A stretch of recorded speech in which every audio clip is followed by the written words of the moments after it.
4 pemain timnas Indonesia U23 yang berpotensi dicoret jelang kualifikasi Piala Asia U23 2024, nomor 1 kena sanksi.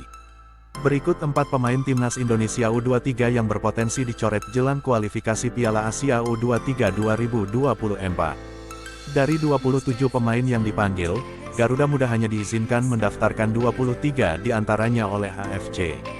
Timnas Indonesia U23 akan menghadapi ajang penting pada bulan ini.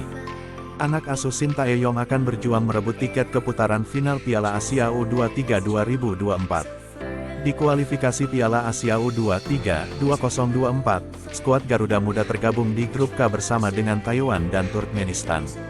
Indonesia lebih dulu menghadapi Taiwan pada tanggal 9 September 2023, lalu Turkmenistan 3 hari kemudian.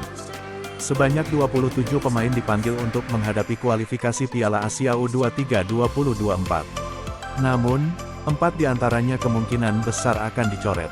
Lantas siapa saja yang berpotensi dicoret dari skuad? Berikut ulasannya. 4. Akbar Arjunsyah. Masuknya nama bek Persija Jakarta ini sejatinya cukup mengejutkan. Memang, Akbar rutin diturunkan oleh pelatih Thomas Doll. Akan tetapi, performanya dinilai kurang memuaskan. Pemain kelahiran Surabaya ini diprediksi akan dicoret oleh Shin. Akbar kurang cocok dengan skema build-up serangan dari bawah. Lain cerita jika pelatih membutuhkan pemain untuk pelapis. 3. Titan Agung Bagus Fawzi. PSSI seakan tidak belajar dari kejadian di Piala AFF U23 2023. Sejumlah pemain yang dipanggil, ternyata tak bisa diturunkan lantaran terkena larangan bermain imbas keributan di final cabur sepak bola SEA Games 2023, Mei silam. Titan Agung termasuk dari 3 pemain yang dijatuhi sanksi larangan bermain. Namun, pemain Bayangkara FC itu tetap dipanggil. Bisa jadi, ia bakal dicoret oleh Shin. 2. Muhammad Taufani Muslihudin. Sama seperti Titan Agung, Taufani juga sejatinya dijatuhi hukuman larangan bermain. Dalam regulasi konfederasi, suspensi itu tetap berlaku sekalipun dalam pertandingan-pertandingan yang bukan masuk agenda FIFA, selama masih di bawah AFC. Alhasil, masuknya Taufani jelas membuat pencinta sepak bola bertanya-tanya.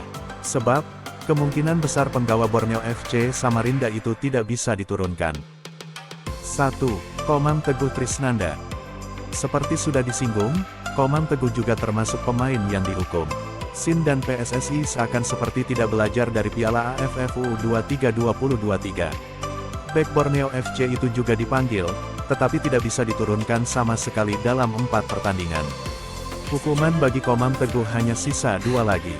Celakanya, 2 laga itu justru adalah fase grup kualifikasi Piala Asia U23 2024. Besar kemungkinan sang pemain bakalan dicoret. Terima kasih telah menonton dan mendengarkan. Jangan lupa like, comment, share and subscribe.